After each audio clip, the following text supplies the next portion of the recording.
Kasi Manong at saka si Don Paquito naghahakot ng punla.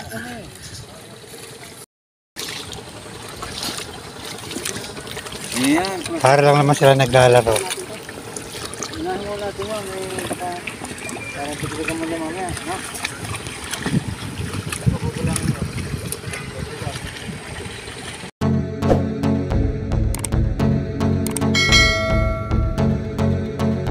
Welcome to my vlog.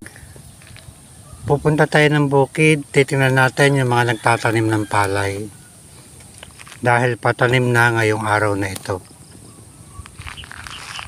Nagbubunot na rin ng punla dito sa nadadaanan ko papuntang bukid. Maganda lang ibon ng diliparan. Andito na tayo sa bukid. Titingnan natin yung mga nagtatanim ng palay.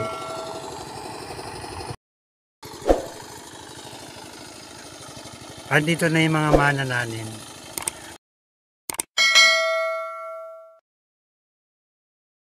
Ito na yung araw ng pagtatanim ng palay dito sa bukid.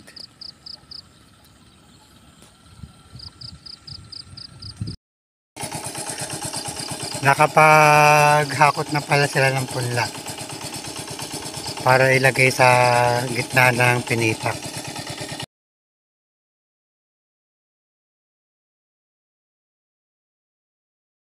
Dala na naman tayo sa pilapil. Andito na tayo sa mga nagtatanim ng palay.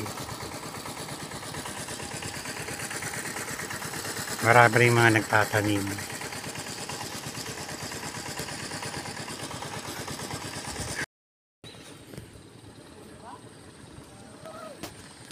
Bakit naman nag-iisa ka dyan? Iiwanan po.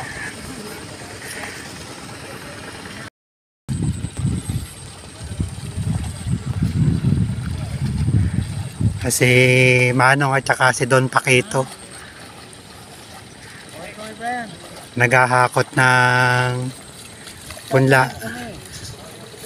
Sila pala. Tawag namin doon nagsisibar. Pinahakot yung mga punla tapos nilalagay sa gitna ng pinitak para madadaanan ng mga manananim. Para lang naman sila naglalaro.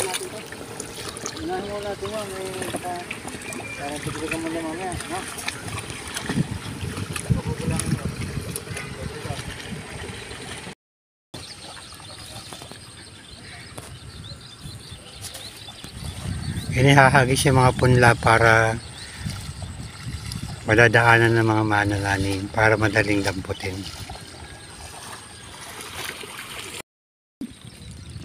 Bali ito yung mga punla na nabunot kahapon.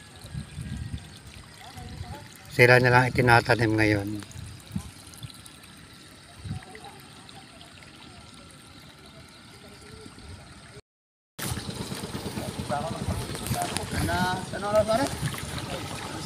Andito si Bossing. Dito kayo nagwangwang? Ay, andito na kami nun ah. Nasa bukod na. Kala ko andito. Ano ba binunod? Bumili ko ng murudo, alas 5. Ano yung binunod? Ano yung binunod? Bukas wala? Talim lang. Saan naigo ko na yung sa amin? Maaga silang nagsimulang magtanim. Medyo mahaba, maluwang na rin yung nataniman nila. Nagsimula dito sila sa punuan.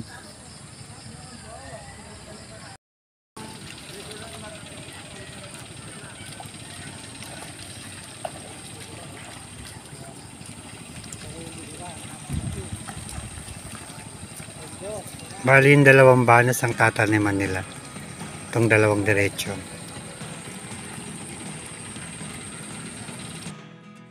Oh, kaway-kaway natin.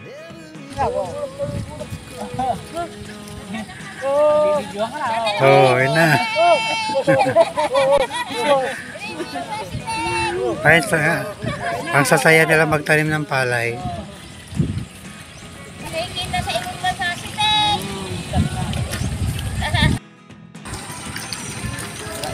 Ano lang ganyan, okay na. Mga sanay na sanay sila magtanim ng palay. Tatlong, maaga lang, tatlong istorya kasi ano, kaya. Pag maagang luluto, mga alas 6.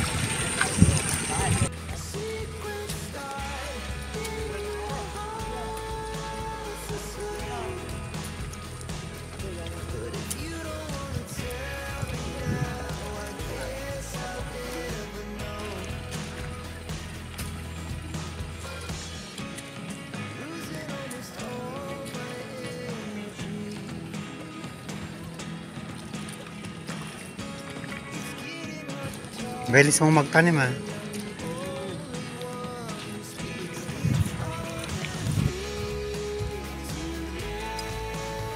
Kasi doon Pakito kumuha na ng tubig pang malakas ang inuman.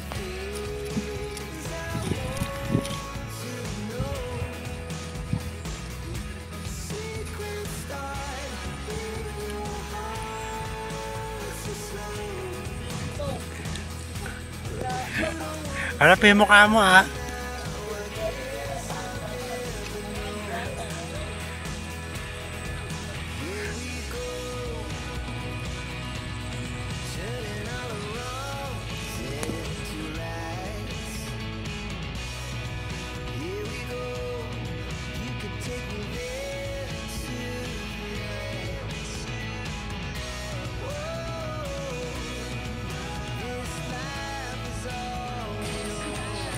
Magtanim, di biro. Mahirap yung muko. O, kaway-kaway na kayo.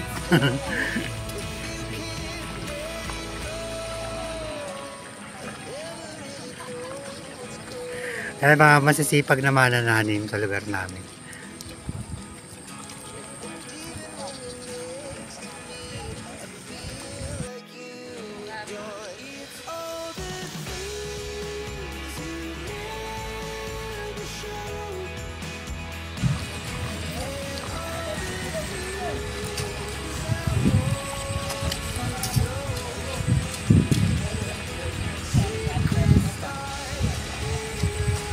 Still here.